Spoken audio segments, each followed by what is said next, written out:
friend Baskerville, the singing psychic, is with us tonight.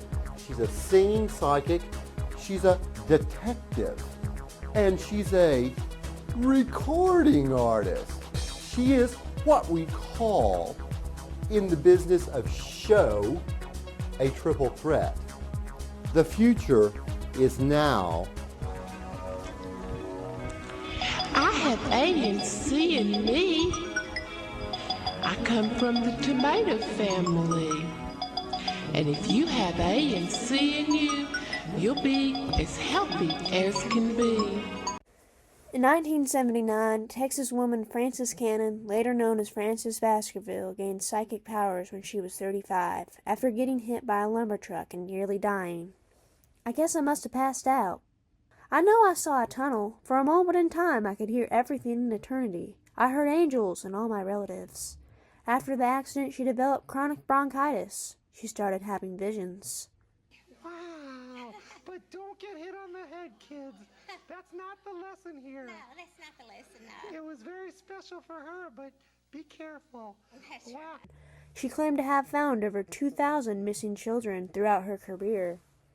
In 1991, she opened a paranormal detective agency called Baskerville Sherlock Holmes Detective Agency, specializing in missing children, insurance claims, surveillance, divorce, and background checks.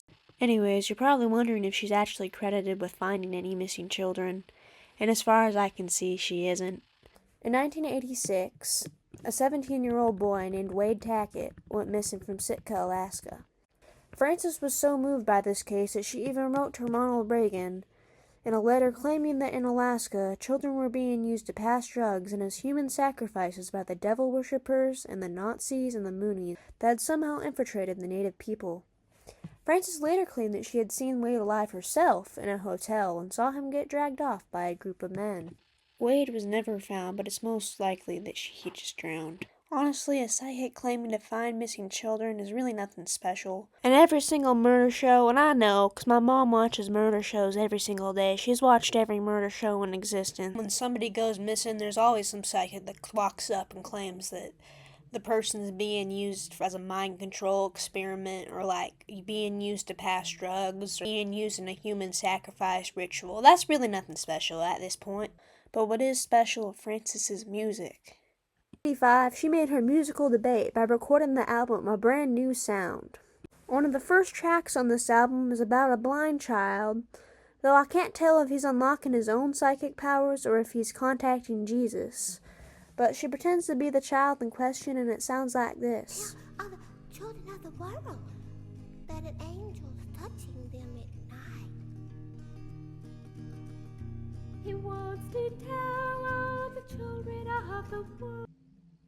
The spaceships are landing is about aliens coming to Earth, 'cause they don't like nuclear weapons and they don't like computers. The Singing Psychic, released in 1987, is Frances's most infamous release. Frances' son, Eddie Edwards, is credited with the guitar on the back.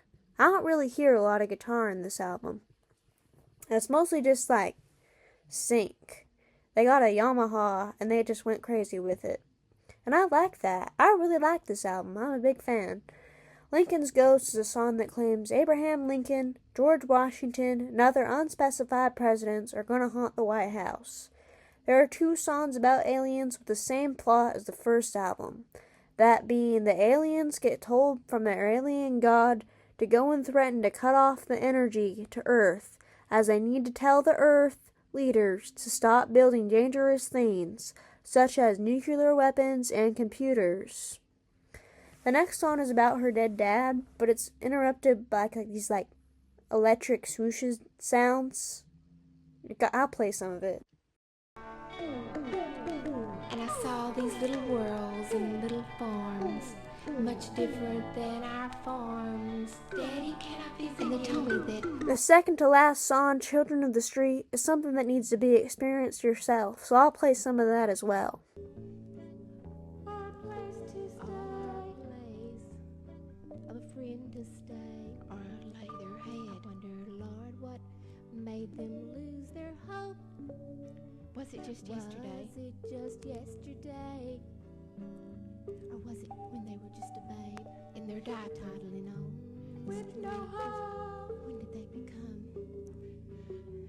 children of the street? Children of the street. Last but not least is Songs from the Beyond, which includes a song called Grassy Knoll, which is a song about the Kennedy assassination, but it's sung to the melody of Ode to Billy Joe by Bobby Gentry.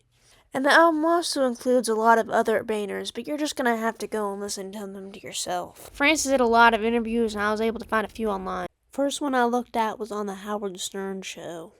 And all I have to say about it is that she sounds like a Furby, and also I don't like Howard Stern. He seems like a fucking ass crack. In her interview with Judy Joy Jones, she says that she wrote a book, and I've tried really hard to find it. My favorite interview that she did was on the Jack E. Jett show, which I played at the very start of this video.